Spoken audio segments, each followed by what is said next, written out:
Hi, everybody. Jose Palomino here with another episode of Business Growth on Purpose. And our guest today is an expert on entrepreneurship, having been one herself, an author of a great book on the topic. Her name is Jan Cavelle. We'll be talking to her and sharing with her experiences, her insights on how to scale for success. So listen closely as Jan joins our show right now. Welcome, Jan, to Business Growth on Purpose. Thank you so very much. It's lovely to be here. Well, Jan, for our audience, just tell us a little bit about what you do and who you do it for.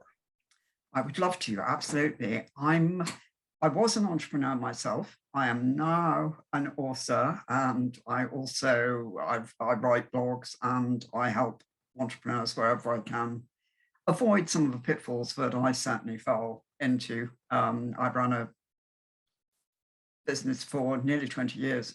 So, it lasted the course within reason, but I was very ignorant and made a lot of mistakes along the way. So why not learn and share those with others? Right. And it's interesting. You say those pitfalls, right? It's always interesting to me, especially when I deal with very young entrepreneurs, very smart, like shinier than a brand new quarter. And they're somehow they believe, and I think this is part of what helps an entrepreneur be an entrepreneur, that those things don't apply to them exactly, right? Yeah.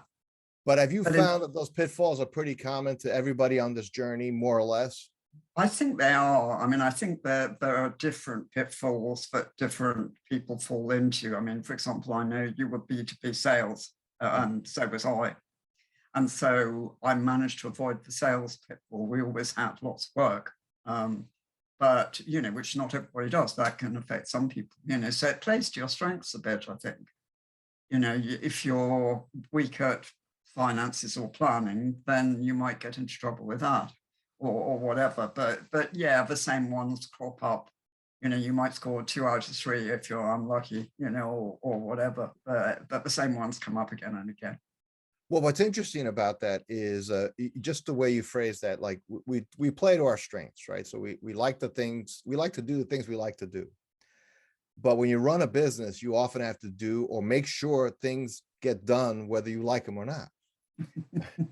True. Like filing taxes and paying payroll taxes on time, things like that. They actually matter. Yeah, they do. Yeah. I mean, the red tape of business, which of course is usually anathema to entrepreneurs because, we all like to do all the fun things, and the red tape is fairly heavyweight these days. And yeah, they do matter. You get into a lot of trouble if you don't do it. If you don't do it. So let's look at that. Your most recent book that's been published is called Scale for Success. So I love that title. I think that's great. Not everybody who starts a business has a big vision, but most have some sort of vision where they want to get to. And it's usually somewhere beyond where they are now, right? So it's like some next step, whatever that is. For some, it's like we'll triple in size. And for some, we like 10% growth annually would be very nice. Thank you very much. Yeah. So scaling is an interesting topic because a lot of times people get into businesses because they're good at the thing, whatever that thing is, right? If you work for a PR firm, you say, I can have my own PR firm. So then also you have your own PR firm. Now you're hiring PR agents, right? I mean, that's just a simple little illustration. So Absolutely. What do you see as being like the things you look for if you talk to an owner, to an entrepreneur, that would tell you they're thinking about scaling in the right way and maybe might also signal to you that they're not looking at scaling correctly? That's a really good question. I mean, I think the first thing that I always hone in on is how much of a plan they've got, because when it comes to scaling, it's, as you say, there's a huge difference between business growth and scaling. But with scaling, you have to have a really robust strategy, and if they're wandering in and thinking, oh, well, we'll grow, if we double in size, I'll make double the money. And that sounds fun. And it's going to be jolly easy because X, Y, and Z, then they haven't got a clue. They haven't mapped it all out. They haven't looked at the resources they'll need or anything else. And also on the flip side, they may not have a very clear idea of why they want to do it. It sounds like a good thing. It's become very fashionable, whereas in fact, it's not for everybody. It's not for every business. Well, I it's think those two. go ahead. I'm sorry, Jan. No. I was saying, I think those two first and foremost. I was just winding up, so it's fine. Well, yeah. So what's interesting about that is I've met business owners who have for a number of years had a nice, healthy business, and they're able to provide for their families, and they're able to take half of a Friday half day off in the afternoon, right? And they've been doing that for a couple of years. They're not really thinking about scaling and they like more growth, because who would want more money if that's how you see it. You do. But I often ask them, I said, do you really have fire in the belly to drive this business the way you did 10 years ago or 20 years ago when you got to this plateau? Because that's what it's going to take, and more, because you've been plateaued for a long time. So that's one of the interesting things. So Jan, what are some things, let's say if you're looking at a business owner that's, let's say a contract manufacturer sitting at $5 million a year. And they say, well, I want to be twice as big. What are some of the things you want to ask them to know? It's like kind of like pre-flight checklist before they hit the runway. Absolutely. I'd ask them why, because I completely agree with you that, this vague idea of, oh, let's make a bit more money is a crazy way of doing it, because they're going to sacrifice a lot to even attempt it. I'd ask them how long they are willing to do it for, because I think it's best done, and this is not just my experience, but from talking to others, I think building a business like that is best done on a fairly fixed timescale, knowing that you want to get out again. I don't think scaling is something to be done to stay in forever, or not for most people. It's simply too intensive, and in many ways too big a risk, actually. Because businesses, however good they are, have ups and downs, and it's pretty heartbreaking to build it all the way up and then sit there at the end of it all and watch it go down again. So I think timescale is really important. And I'd ask them probably about people next, because again, there's a huge difference between the lovely people who you started off with, who are terribly skilled and they've been there forever and there's nothing they don't know about the business. And then, you'll talk to them about anything because you trust them. And that sounds great, doesn't it? But in actual fact, they are not going to provide the skill set that is going to take you way up fast, because you need more skill set and very specific skill set about experience in scaling than your lovely cozy people who may not actually want to be that interested in scaling, but you've had forever anyway. So I think that's the next most important. So Jan, that also, it's interesting you talk about people, because I have found that as well, especially for companies that have been together. They'll use terms like they're like family.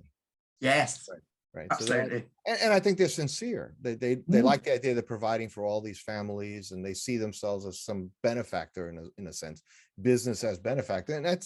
And I always tell them, I said, that's your prerogative. If that's how you want to spend your money, that's fine. But Joe can't sell. And so we're going to need somebody who can sell, or this person can't lead. They're a good individual contributor, but they're not going to be able to run a department. They don't have what it takes to do that. And that's hard medicine for a lot of owners to reconcile. So does that mean I have to fire Joe? I said, well, maybe we find a place for Joe if that's really important to you, but he's using up $125,000 a year of resource, and he's not getting the job done. So you decide if that's your earnings that you're giving Joe for being a nice guy from the early days when you were starting out. Do you find similar? And I'm just curious if culturally, I know you work and you can work anywhere and you can advise owners anywhere in the world, but I'm always curious about cross-cultural things like US versus UK in terms of business culture. Is that any different? I think it is. I think the US is more, well, mind you, that's quite a challenging question too. Excellent question. Can I just say, But I think the US is on the whole more driven and more focused on success. Still to this day, there's that sort of slight cultural gap that the Brits don't like to talk too much about it. It's still a bit, not the right thing to talk about.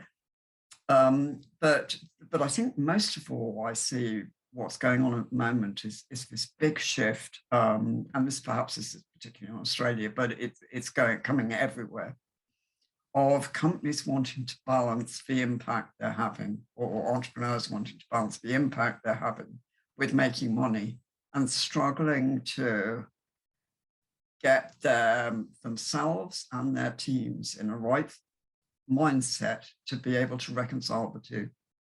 Because I think that's an increasingly important problem for people, that a lot of them set off as non-profits. Is that roughly the same as you have in the US? But I think it is, but it's sort of set up, but it's sort of not quite charitable, but a proper business, but where the profits and the good comes first, and find that they're not focused enough on being good businesses. And if you can be more successful, you can have more impact. And it takes them a while to get their head around that. I think that's one of the big challenges that's happening everywhere now. Well, I think it also connects with Jan, with just the thought of the generational shift, right? So this has been written by a lot smarter people than me, but just that the newer people coming out of college now are looking for, at least they start off more idealistic. I think they're looking for work with meaning, and in my generation is like work with a paycheck. Yes, mine too. Absolutely. It's like, that's fine, you know what I mean? And then I'll choose the work I want to do. So I think there is a generational shift in terms of owners having to find ways to appeal to staff with non-monetary appeal as well. Things that are purpose driven, things how we're going to affect, even things like how we affect the planet and all that stuff is, even in small companies, I'm seeing this being something they have to deal with. It's not that the owner necessarily wants to deal with it, but they find they kind of have to at least talk the language of it. I think that's right, very much so. And also there's so many changes to leadership. We've got a big sort of focus on mental health now. And looking after our team's mental health, and that, combining that with growth, is another challenge, because obviously you're going to encourage people who want to walk, talk the talk, and change and develop fast. And not everybody's cut out for that. And some will not find it the right place for them, shall I say. Well, what's interesting though is yet it still comes down to, unless you have a profitable business, all those aspirational goals will never come to pass. You can't, exactly. A money losing business cannot impact the planet positively because they'll cease to exist. I mean, at some point. Exactly. So, and I think that's absolutely right. And I think that's one of the challenges that's coming to the forefront, because people, as you said, the sort of young, very intelligent people are coming in and thinking that, there are different priorities, and it should be all about impact, and it just can't be. You have to pay the bills as well. Well, I think, and especially in the context of true entrepreneurism. So, for example, if I go to work for Google as just graduated with a computer science degree or whatever, I have a son in college right now studying computer science and physics, so he might work at Google, who knows, right? So, and you kind of walk into that assuming Google has all the money you'll ever need and will ever need into the future. So as an employee, you're not really thinking, you almost think, why aren't we more missionally focused? Why aren't we more socially conscious? Because after all, we're printing money.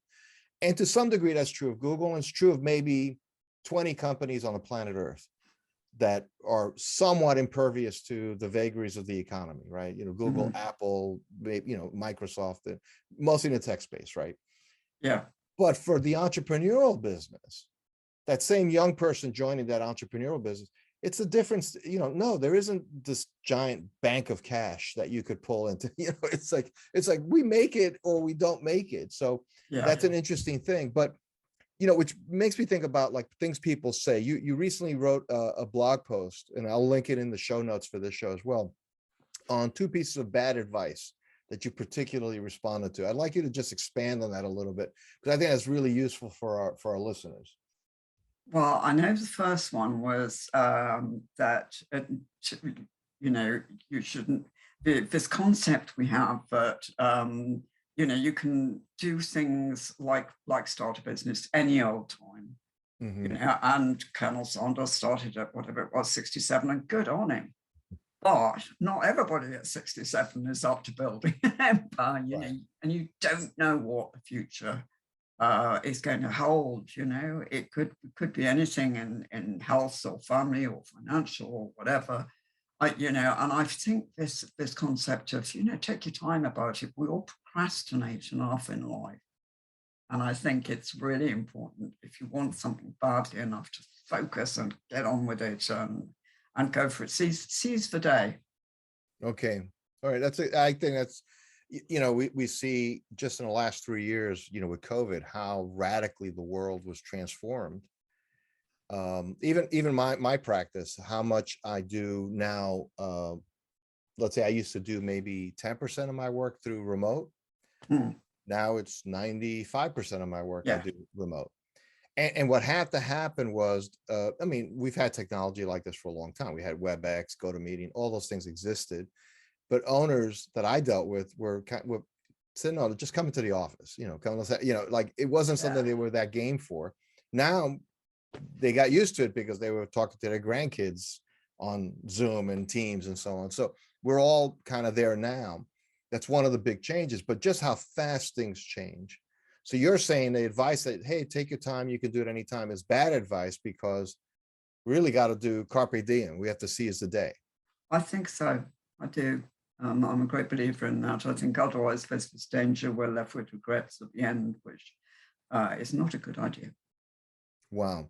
Well, Jan, just a quick, I just want to loop back briefly for Scale for Success. If somebody were to read that book, what would you say? Read it because you're going to get these 3 or 4 things out of it. What would be the main things they'd get out of reading that book? Your wisdom that you've put together in this. I love books because they're like a package of wisdom in something you can absorb pretty quickly. Well, with Scale for Success, I wanted to put together some examples of people I'd learned from or had learned from already and knew that had become very successful and scaled well, as examples of, how to do this well. So I think people can learn an awful lot from reading their stories and advice. There's 30 of them, some from the US, and some from the UK, obviously. And, they're all very honest. That was part of the deal when I talked to them. They're honest about the mistakes they made and the challenges. And I think there's an air of that as well. And there'll be, if somebody enjoys it, there'll be more coming in the second book, which it's Start for Success, and it comes out in January. Because of course, since Scale came out, there's huge amounts of changes, and life's moved on, as you rightly say, because it came out just at the beginning of the pandemic. So I wanted to put a lot more in as well. So there's both. Okay, so there's like get the complete set, right? Well, absolutely, you could do. No, that's great. So Jan, just thinking out at, over the next couple of years, right? The world is still in a very fluxy kind of situation, right? So isn't it just? Yes. So somebody runs a business and say, well, is this the time to scale? Is the time to scale based on external factors, like the market looks right for it? Or is it primarily driven by what I as an owner want to do or see and accomplish? I think there's an element of both. I mean, I don't think you can do it without the market being right. But on the other hand, I saw some phenomenal pivots during COVID, so who's to say you can't take your business and adapt as you go along and survive if you want to badly enough. But you certainly have to, at some point, find a market that's going to go with you to scale. Otherwise, you're just going to run out of runway altogether. Right. So the market is the runway, basically. And yeah, well, but it's going to give you the cash runway. but you still need runway. I mean, you just because you have the plane doesn't mean you can take off. To kill the metaphor completely. So no, that's fantastic. Well, Jan, first of all, thank you for stopping by Business Growth on Purpose. Really love talking about entrepreneurship, and this is it's a really tricky topic because it's not just what you want. Like you said, it's a combination of what you want, what the market's doing, some tough decisions you have to make. And I know you've worked hard to make that easier for people. So if somebody listening to this wanted to know more about you, your work, talk to you, where should they go on the web to find you? Absolutely. I would love to hear from them. It is, I'm at HTTPS or whatever we say these days, but it's very easy. It's just my name, Jan Cavelle, and .co.uk. So if you remember, I'm in the UK, jancavelle.co.uk. And for listeners, we'll have that linked on the show notes as well, but jancavelle.co.uk. You'll find Jan. All right, fantastic. Jan, thank you so much for stopping by. We really appreciate it. My absolute pleasure. It's been a really nice conversation. Thank you. Thanks for listening to another episode of Business Growth on Purpose. If you like the show, hit subscribe and leave us a review to help other people find the podcast. And if you're ready to take the next step in driving intentional growth for your business, come check out what we're doing at valueprop.com. We've developed industry-leading programs and systems to help B2B owners take control of their growth. Until then, thanks for listening to another episode of Business Growth on Purpose.